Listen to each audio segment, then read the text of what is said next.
five senses are a decoding system. The most obvious one, of course, is sound. That's a vibration comes to the ear, message to the brain, brain hears the sound. There is no sound until we've decoded it as so. Sound is just a vibration until we've decoded it. Sound exists in here. Same with taste. Electrical signals to the brain decodes it. This is how you can, through stage hypnotists, etc., get someone to eat a potato but taste an apple. Because you implant the belief here that it's an apple, and so the electrical signal with the potato code goes there, and it doesn't read it like that, it reads it as an apple. Even on that basic level, think of the potential for manipulating the way we see reality individually and collectively. And different parts of the brain, like with smell, are specifically there in the body computer to decode those senses. Same with touch. Exactly the same. Even movement. There is no movement until we've decoded that movement. There are conditions of the brain, which some people have, where they don't decode movement. So often they don't even see it. They'll see a car in the distance, the next thing, whoa, it's gone. Nothing in the middle. They see someone pouring a cup of tea, and all they see is a static arc of tea. It's all an illusion. It's a computer game. Now, some scientists, over the years, have postulated that this physical world only exists when it's observed. I agree. Why? Because of this. When you put a computer disk into a computer, it does not read all the information on the disk at the same time. It reads that part that it is observing, whatever that laser's hitting at the time. All the other stuff is still in information form. It's not been transferred to the screen as pictures, etc. And we do the same. When we observe, decode, then we bring it into this reality. But without that, this is just the base vibrational metaphysical universe, which is the basis of all of it. Then no light gets in the brain. So how do we see light? How can I look at that light and see it? No light ever gets in the brain because the brain's decoding information into that light. So when you see things like in the Matrix movies, those lines, death is just putting the telescope down. Well, I've had enough of that. Earth's a shitty place. Hello, all right, I'm back. You never went away. The computer's here. We are observing through the computer. And I want to make the difference, because this will go through the day, the difference between consciousness and what I call the mind. Everything is the same energy in the end, because it's just one unified awareness I call the infinite. But it takes different expressions. Consciousness is the ocean. All possibility, all that is, all awareness. And the mind is like a frozen, denser expression of that, and therefore has great, great limitations in terms of awareness and perception compared with that. And one of the reasons is to interact with this reality, which is much denser than consciousness, we have to have a denser conduit, which we call the mind-body. Therefore, it has to be more limited than consciousness itself. This guy, Ramana Maharshi, a man who lived in India and meditated for most of his life on a mountain in India. I've actually been there. Nice place. He said, mind is consciousness which is put on limitations. You are originally unlimited and perfect. Later, you take on limitations and become the mind. Or as Einstein put it, a human being is a part of the whole called by us universe, a part limited in time and space. He experiences himself, his thoughts, his feeling, as something separated from the rest, a kind of optical delusion of his consciousness. And that optical delusion comes from looking through the lens, the telescope. And what it does, and I keep saying that it's amazing that mainstream science has sussed most of this, but doesn't realize it as, because all the disciplines don't talk to each other. When you connect the dots, you realize they've already established that this is an illusion. But that doesn't go down well because it's too close to the truth.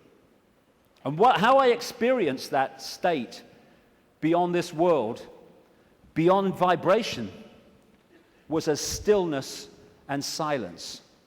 And that's what all possibility is, the stillness and the silence. There was a great line that voice said to me when it was explaining the nature of reality. It said, if it vibrates, it's illusion.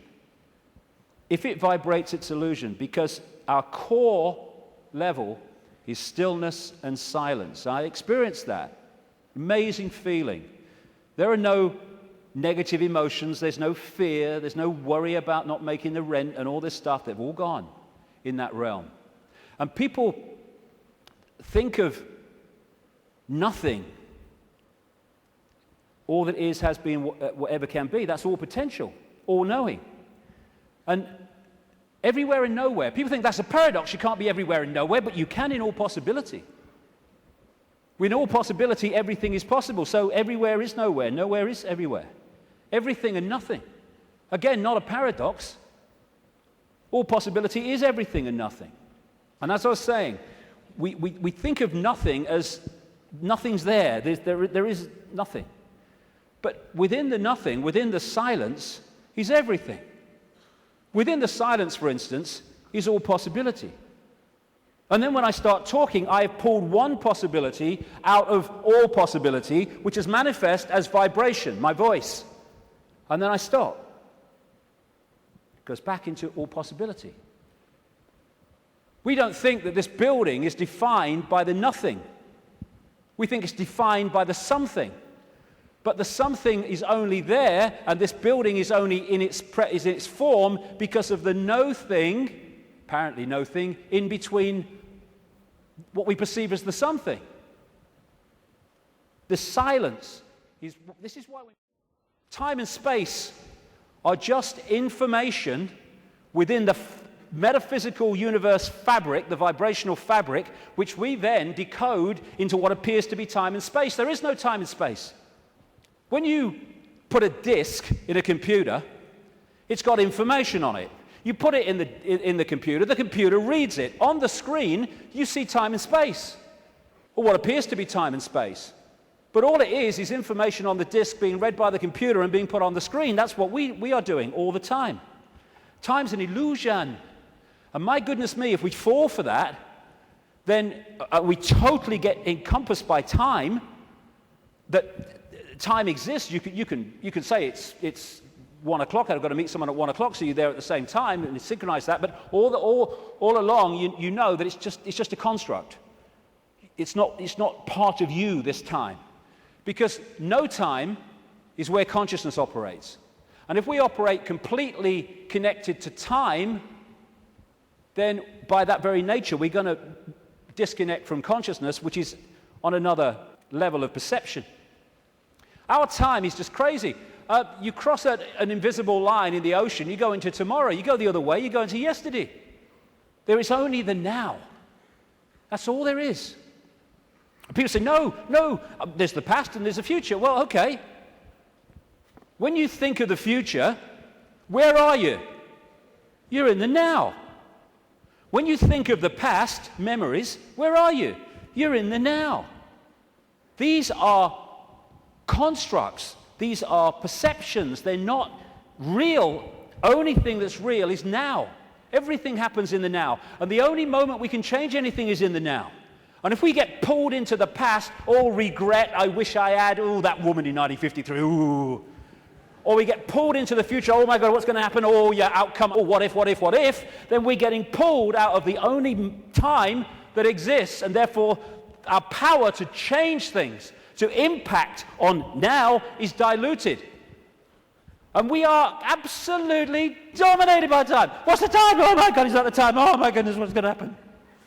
Are you going to get time? Oh, I'm late. And yet, the now is the only thing that exists, and time, like space, is a perception, which is part of the construction of reading. You could see time in a way like a disc, like a DVD. What you've seen in the film is your past, as you perceive the past. What you're looking at in the film at that moment you perceive as the present, and what you've yet to see in the film you perceive as the future. Yet all that information exists on that disk at the same time. And what happens is the left half of the brain particularly decodes this information, which is vibrating in the now. It decodes it into a sequence. It's what some brain scientists call the left brain a serial processor.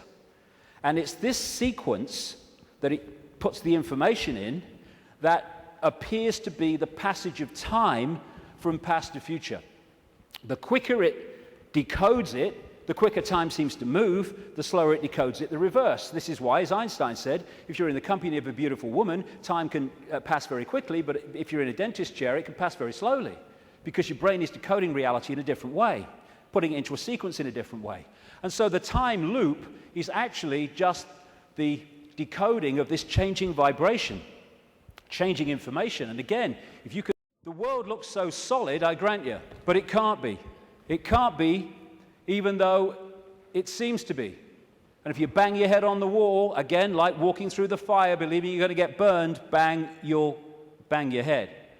But it can't be, because the world is made up of atoms, and as quantum physicists have shown, atoms have no solidity. How can something which is basically empty space make up a solid world? It can't. The reason it appears to is because the information in the waveform metaphysical universe is decoded through into apparent solidity. Again, it's just the way we decode reality that gives it form. And then you have the question, how can something be a waveform and a particle at the same time, which is what quantum physics has found and gone, what? How can that be? Very simple. When you're creating a hologram, the waveform doesn't disappear when the hologram projects itself. They both exist at the same time, the information construct and the decoded holographic form. The particle and the waveform exist at the same time. It's so bloody simple. People think it's so complex.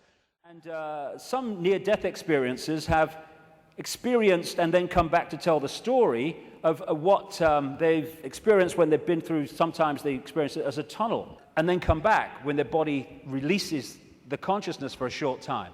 And this is one that encapsulates all of it. He said, everything from the beginning, my birth, my ancestors, my children, my wife, everything comes together simultaneously. I saw everything about me and about everyone in me. I saw everything they were thinking now, what they thought then, what was happening before, what was happening now. There is no time, there is no sequence of events, no such thing as limitation of distance, of period, of time, of place. I could be anywhere I wanted to be simultaneously.